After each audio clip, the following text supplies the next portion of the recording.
Have you ever smelled something so bad it felt personal? Like the universe itself looked at you and said, "Today, I choose violence." Because when my coworker microwaved fish in our office, she didn't just ruin lunch. She started a 4-year revenge cycle that still hasn't ended. If you've ever felt powerless at work, if you've ever smiled through clenched teeth while someone disrespected you, you're going to love this one. Hit like, subscribe, and settle in, because this is one of the pettiest, most committed revenge stories you'll ever hear. A setup, a small office, a big mistake. I work in a small office.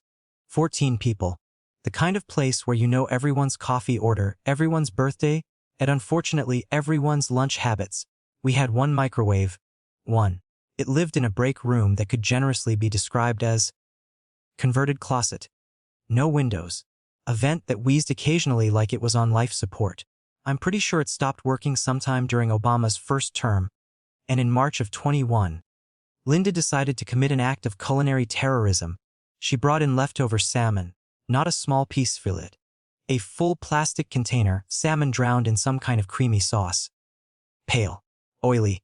Menacing. I watched her walk to the microwave, watched her open the door, watched her place the container inside, and then, she punched in the time. 4 minutes, not 1, not 2, not even 3, 400. Like she was defusing a bomb, like she had done this before. My brain short-circuited. I remember thinking, surely she'll stop it early. Surely no one is this bold. She hit start. The microwave hummed. 30 seconds in, the smell crept out like a warning. By 1 minute, it had weight. By 2 minutes, it was in my throat. By 4 minutes, it was everywhere. The fallout, betrayal in the air. The smell didn't just linger. It embedded itself. It stuck to the carpet, the walls, my clothes. Clients walked in and visibly recoiled. One of them actually asked, "Is everything okay? It smells like something died." My jacket absorbed it. I wore it home that night, and my partner asked if I'd been fishing. The fridge wasn't safe either. I had a turkey sandwich in there, sealed, innocent, undeserving. I took one bite at lunch and tasted fish. Not physically, spiritually. I threw it away and stared into the trash like I'd lost a friend. This smell lasted 3 full days. 3 days of suffering. HR's weak response: I complained to HR. So did others. And HR did what HR always does. They sent a polite, soulless email reminding everyone to be mindful of aromatic foods in shared spaces. That was it. No name, no consequences. Then Linda replied, "Reply all. Sorry if anyone was bothered." A smiley face. That was the moment something inside me snapped. Not rage. Not screaming anger. Something colder. Something quieter. The turning point. That night, I went home. I sat on my couch, still smelling faintly of salmon, scrolling aimlessly, and then an idea. Not a big one. Not a dramatic one. Just enough to make me feel something.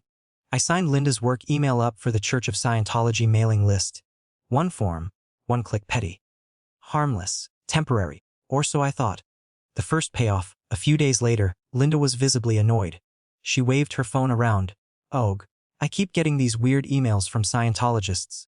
I have no idea how they got my work email." People laughed awkwardly. I nodded sympathetically.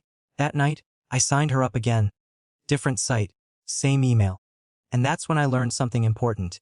Scientology does not let go. Escalation from joke to lifestyle. Weeks turned into months. Linda kept complaining. IT got involved. They ran scans, changed filters. Nothing worked. The emails kept coming. Then came the physical mail, glossy pamphlets, manila envelopes, things addressed to her by name. One day, someone from the church actually called her work phone. She had to explain, politely, that she wasn't interested.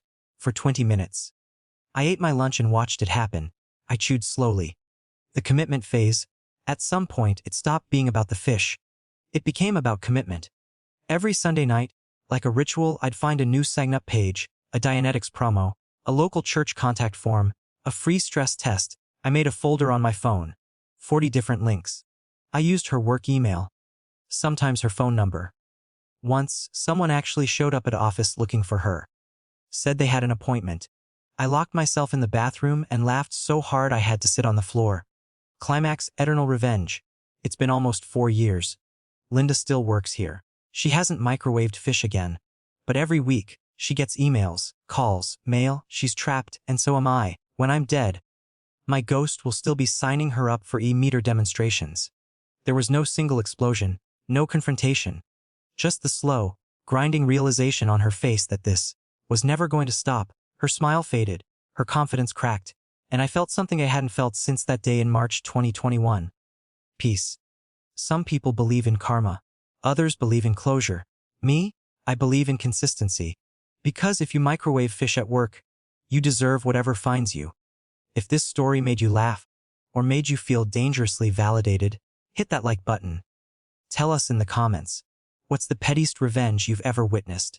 And subscribe for more stories where justice takes its time.